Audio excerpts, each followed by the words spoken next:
আমরা কোনোদিন মুসলমান বা মুমিন থাকতে পারি না। সহজ কথা, আমরা যদি মুসলমান বা মুমিন বলে আল্লাহর কাছে এরকম উঠতে চাই, দেখা করতে চাই, আমাদেরকে সাহাবায়ে কেরামকে সম্মান শ্রদ্ধা করতে হবে। সাহাবায়ে কেরামের এই জাতীয় তুচ্ছ ঘটনাকে আমরা ইতিহাসে এরকম যোগ করার জন্য তাদেরকে বিশুদ্ধার করা, এই জাতীয় ইতিহাস আমাদের কোনো জরুরত নাই। অনেক দেখবেন ইসলামের কান্ডারি বাংলাদেশে বিভিন্ন দল আছে সাহাবায়ে কেরামকে সমালোচনা করে। সাহাবায়ে কেরাম মেয়ারে হক না, তাদের প্রাণ পুরুষ মিস্টার মৌদুদি সাহেব বই লিখেছেন, বইয়ের মধ্যে উল্লেখ করেছেন রাসূলে খোদা কে আলাওয়া কিসি কো মেয়ারে হক না বানানা, এই কথা তিনি বলেছেন। তো এটার কারণ আসহাবাতু কুল্লুহুম উদুল, সাহাবায়ে কেরাম সত্যের মাপকাঠি, এটা মানা যাবে না। অথচ দেখেন জামাত ইসলামী পূর্ববর্তী মুতাকাল্লিমিন বা মুতাকদ্দিমিন যে সমস্ত আমাদের উলামায়ে কেরাম আছে তাদের কিন্তু কিতাব তারা ফলো করে। আকীদার ক্ষেত্রে, বিভিন্ন ইতিহাসের ক্ষেত্রে জামাত ইসলামী কিন্তু মুতাকদ্দিমিন উলামায়ে কেরামের কিতাব কিন্তু পাঠ করে, তারা মানে।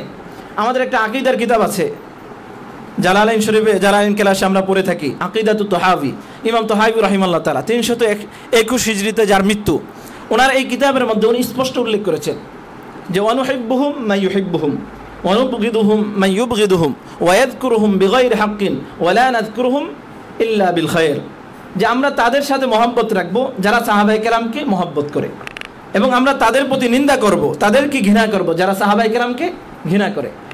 ওয়ায়াযকুরুহুম বিগাইরি হাক্কিন, এবং যারা সাহাবায়ে কেরামের অন্যায়ভাবে কি করে, সমালোচনা করে, যারা সাহাবায়ে কেরামের আলোচনাটাকে মানুষের কাছে নেগেটিভভাবে উপস্থাপন করে।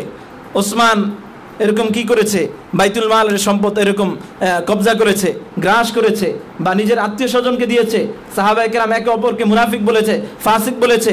বনু উমাইয়ার শাসকরা, বনু উমাইয়াদের যারা খলিফা ছিল তাদেরকে এরকম কি করার জন্য, তাদের মন রক্ষার জন্য জাল হাদিস বর্ণনা করেছে। এই জাতীয় বক্তব্য যারা এরকম ইতিহাসের নামে বর্ণনা করে, ওয়ায়াযকুরুহুম বিগাইরি হাক্কিন, অন্যায়ভাবে সাহাবায়ে কেরামের আলোচনাকে সমালোচনার দৃষ্টিতে উপস্থাপন করে, নেগেটিভভাবে উপস্থাপন করে, যার কারণে মানুষের সাহাবায়ে কেরামের প্রতি আস্থা এরকম বিনষ্ট হয়। ওয়ায়াযকুরুহুম বিগাইরি হাক্কিন, আমরা তাদের বিরুদ্ধে নিন্দা করব, তাদের সাথে আমরা ঘৃণা প্রকাশ করব। ওয়ালা নাযকুরুহুম ইল্লা বিখায়র, এবং আমরা তাদের শুধু ভালো দিকটাই আলোচনা করব। আমাদের কাজটা কি, তাদের শুধু ভালো দিকটা আলোচনা করা, তাদের খারাপ দিক আলোচনা করা আমাদের জরুরত নাই। আপনি ইসলামী খেলাফত ব্যবস্থা কায়েম করুন, ইসলামী রাজতন্ত্র বা ইসলামী শাসন ব্যবস্থা আপনি কায়েম করুন, কোনো আপত্তি নেই। কিন্তু ইসলামী শাসন ব্যবস্থা কায়েম করতে গিয়ে সাহাবায়ে কেরামের সেই খারাপ পলিসি বর্ণনা করবেন, এটা আপনাকে সমর্থন ইসলাম দেয়নি। আপনি এর চেয়ে ভালো দিক নেন, ইসলামী খেলাফত ব্যবস্থা কায়েমের জন্য সাহাবায়ে কেরামের উত্তম গুণগুলো আপনি নেন। সাহাবায়ে কেরাম কে কোন জায়গায় কি করেছে, কে কোন জায়গায় মারধর করেছে, সেই পলিসি গ্রহণ করার জন্য এই জাতীয় ইসলামী ব্যবস্থা কায়েমের কোনো দরকার নেই। ঠিক আছে? এই জন্য আকীদাতুত তাহাবিওয়ালা যেই কথা বলেছেন, এর ধারাবাহিকতা আরও মুতাকদ্দিমিন উলামায়ে কেরাম স্পষ্ট ঘোষণা করেছেন। আপনারা ইতিহাসের কিতাব পড়লে পাবেন, আল কিফায়া ফি ইলমির রিওয়ায়া, খতিবে বাগদাদি রাহিমাহুল্লাহ তাআলা অন্যতম একটি কিতাব, আল কিফায়া ফি ইলমির রিওয়ায়া অন্যতম একটি কিতাব। তারপরে ইবনে হাজার রাহিমাহুল্লাহ তাআলার কিতাব আল ইসাবা ফি তাময়িজ সাহাবা, ইবনে আব্দুল বার রাহিমাহুল্লাহ তাআলার কিতাব আল ইস্তিআব বিমারিফাতিল আসহাব।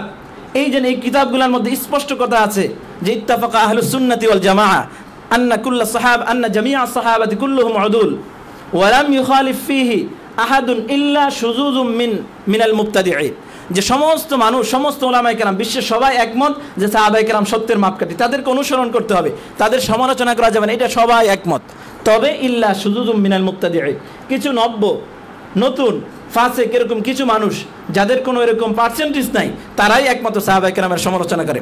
ইমাম আবু যুরআ রাহিমাহুল্লাহ তাআলা বিখ্যাত গ্রন্থ ইযা রাআইতাল্লাযীনা আহাদান ইয়ানকুসুনা আসহাবা রাসূলিল্লাহি সাল্লাল্লাহু আলাইহি ওয়াসাল্লাম ফাআলাম আন্না নাবিয়্য সাল্লাল্লাহু আলাইহি ওয়াসাল্লাম হাক্কুন ওয়াল কুরআন হাক্কুন ওয়া মা জাআ বিহি হাক্কুন ফাআলাম আন্নাহু জিন্দিকুন, যে তুমি যদি এমন কোনো মানুষকে দেখো যারা সাহাবায়ে কেরামের সমালোচনা করে, তুমি জেনে রাখো ফাআলাম আন্নাহু জিন্দিকুন, সে নিশ্চয় বেদিন হয়ে গেছে। কি হয়ে গেছে?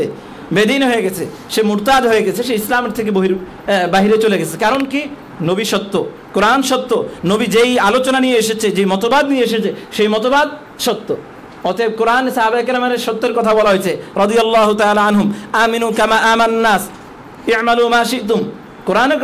কোরআনের মধ্যে বলা হয়েছে, রাসূল আরবি সাল্লাল্লাহু আলাইহি ওয়াসাল্লাম বলেছেন, হযরত আব্দুল্লাহ ইবনে মাসউদের সেই বিখ্যাত ঘটনা, সেই বিখ্যাত উক্তি, মান কানা মুস্তান্নান ফালইয়াস্তান্না বিমান ক্বাদ মাত ফাইন্নাল হাইয়া লা তু'মানু আলাইহিল ফিতনাহ উলাইকা আসহাবু মুহাম্মাদিন সাল্লাল্লাহু আলাইহি ওয়াসাল্লাম كانوا أفضل هذه الأمة أبرأها قلوبا وأعمقها علما وأقلها تكلفا اختارهم الله سبحانه وتعالى لصحبة نبيه ولإقامة دينه فاعرفوا لهم فضلهم واتبعوهم على أثرهم فإنهم كانوا على الهدى المستقيم.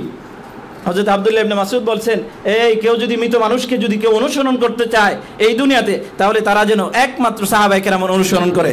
কারণ সাহাবায়ে কেরামের এমন জামাত, তারা রাসূলের জামাত, তাদের অন্তর ছিল বিশুদ্ধ, তাদের অন্তর ছিল বিশুদ্ধ, তাদের ন্যায় কর্ম আল্লাহ তাআলা পছন্দ করেছেন। এই জন্য অনুসরণ করতে হলে তাদের অনুসরণ করা দরকার। অন্য কোনো মরে যাওয়া অথবা এই সাহাবায়ে কেরাম বিদ্বেষী মতবাদ বিশ্বাস এরকম যারা ছড়িয়ে দিয়েছে, এই জাতীয় মানুষদের, এই জাতীয় জ্ঞানী মানুষদের অনুসরণ করার জরুরত আমাদের আপাতত নেই। এই জন্য সাহাবায়ে কেরাম সত্যের মাপকাঠি হযরত মুআবিয়াকে কাঠগড়ায় দাঁড় করিয়ে তার নামে বিভিন্ন অপপ্রচার চালানো, এটা আমাদের জন্য, কোনো মুসলমানদের জন্য, আল্লাহর রাসূলের উম্মত যারা দাবি করে তাদের জন্য আদৌ জায়েজ নেই। আপনি ইসলামী খেলাফত ব্যবস্থা কায়েম করেন, কিন্তু আপনার জন্য হযরত মুআবিয়ার বিরুদ্ধে প্রোপাগান্ডা চালানোর কোনো সুযোগ নেই। মুআবিয়ার যেই ফজিলত আল্লাহ রাসূল বলছেন যে ইসলামের ইতিহাসে সবার প্রথম যেই নৌবহর এরকম কি করবে, একটা এলাকা বিজয় করবে, সেই এলাকার জিম্মাদারি, সেই এলাকার এরকম দায়িত্ব পালন করবে হযরত মুআবিয়া রাদিয়াল্লাহু তাআলা।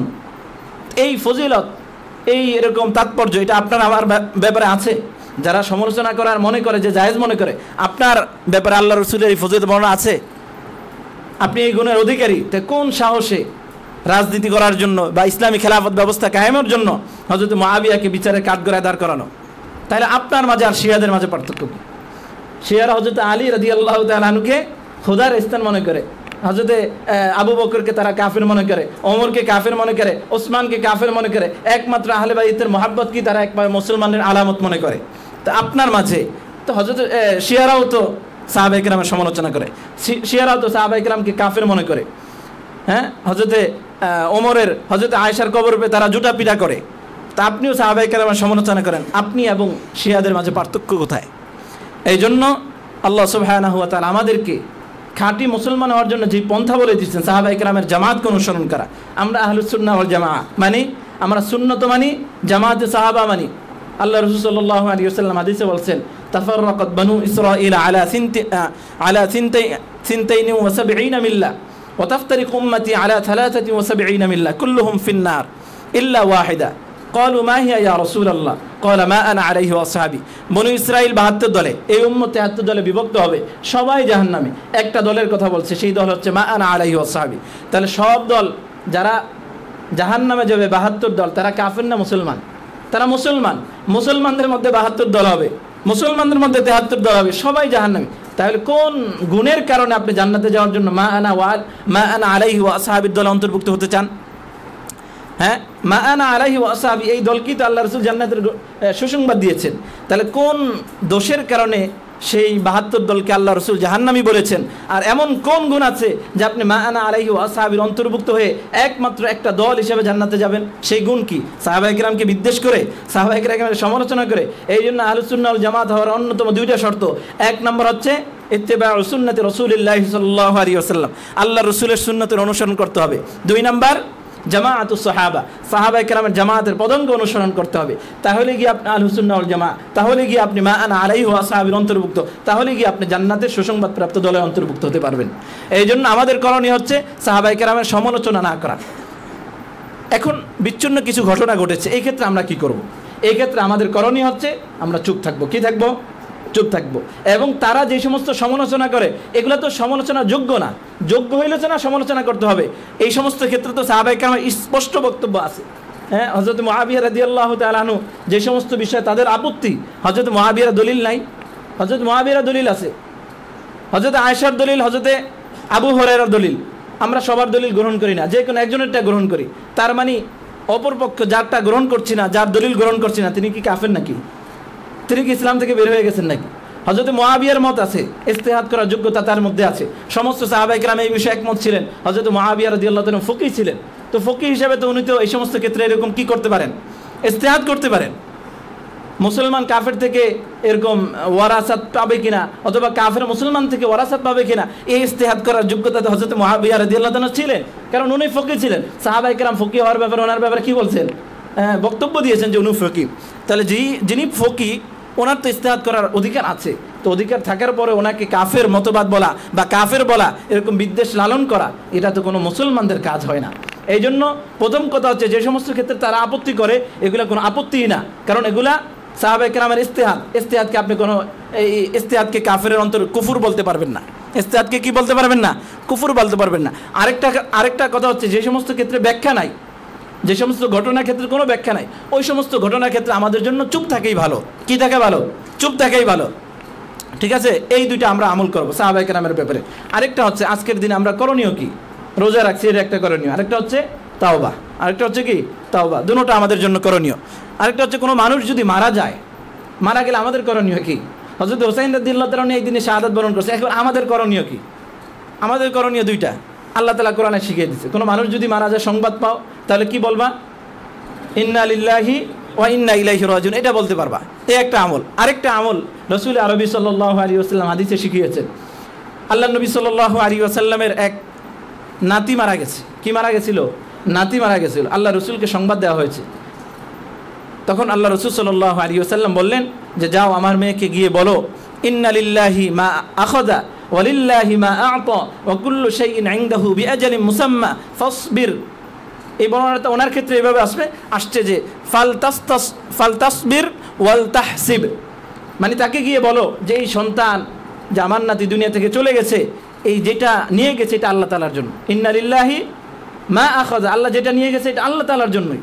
ওয়ালিল্লাহি মা আ'তা, যেটা রেখে গেছে ওইটাও আল্লাহর জন্য। ওয়া কুল্লু শাইইন ইনদাহু বিআজালিন মুসাম্মা, আল্লাহ তাআলার কাছে প্রত্যেকটা জিনিসের একটা নির্দিষ্ট সময় আছে, ওই সময় পর্যন্ত সে দুনিয়াতে থাকতে পারবে। এই সময় আউট, তার মানে তাকে দুনিয়া থেকে চলে যেতে হবে। তো এটা আল্লাহ তাআলা নিয়ে গেছে। ফাসবির ওয়াহতাসিব, অতএব ধৈর্য ধারণ করো এবং সওয়াবের আশা রাখো। তাহলে দুইটা করণীয়, একটা হলো ইন্না লিল্লাহি ওয়া ইন্না ইলাইহি রাজিউন, এই দোয়াটি পড়ব। আরেকটা পড়ব, ইন্না লিল্লাহি মা আখাযা ওয়া লিল্লাহি মা আ'তা ওয়া কুল্লু শাইইন ইনদাহু বিআজালিন মুসাম্মা ফাসবির ওয়াল তাহতাসিব, ফাসবির ওয়াহতাসিব। কোনো মানুষ, তার ভাই মারা গেলে, তার মা মারা গেলে, আপনার বন্ধু যদি মারা যায়, অথবা আমাদের কেউ যদি আত্মীয় স্বজন মারা যায়, তাহলে তাকে এই বলে আমরা কি দেব? সান্ত্বনা দিব। আমরা তাদের মতো অহেতুক কর্মকাণ্ড, ঢোল তবলা বাজানো, অথবা মার্সিয়া গাওয়া, অথবা খালি পায়ে চলা, হ্যাঁ, তারপরে পানি, রাস্তার মধ্যে পানি পান করানো, নিজের শরীরকে আঘাত করা, এই জাতীয় অহেতুক কর্মকাণ্ড থেকে আমরা বিরত থাকার চেষ্টা করব। আল্লাহ সুবহানাহু ওয়া তাআলা আমাদের সকলকে তৌফিক দান করুক, এবং এই জাতীয় সহিহ কথাগুলো, বিশুদ্ধ কথাগুলো যেন সমাজের মধ্যে আমরা ছড়িয়ে দিতে পারি, সেই চেষ্টা করব তো ইনশাআল্লাহ। আল্লাহ সুবহানাহু ওয়া তাআলা আমাদের সকলকে কবুল আর মঞ্জুর করুন। আমিন। ওয়া আখিরু দাওয়ানা আনিল হামদুলিল্লাহি রাব্বিল আলামিন।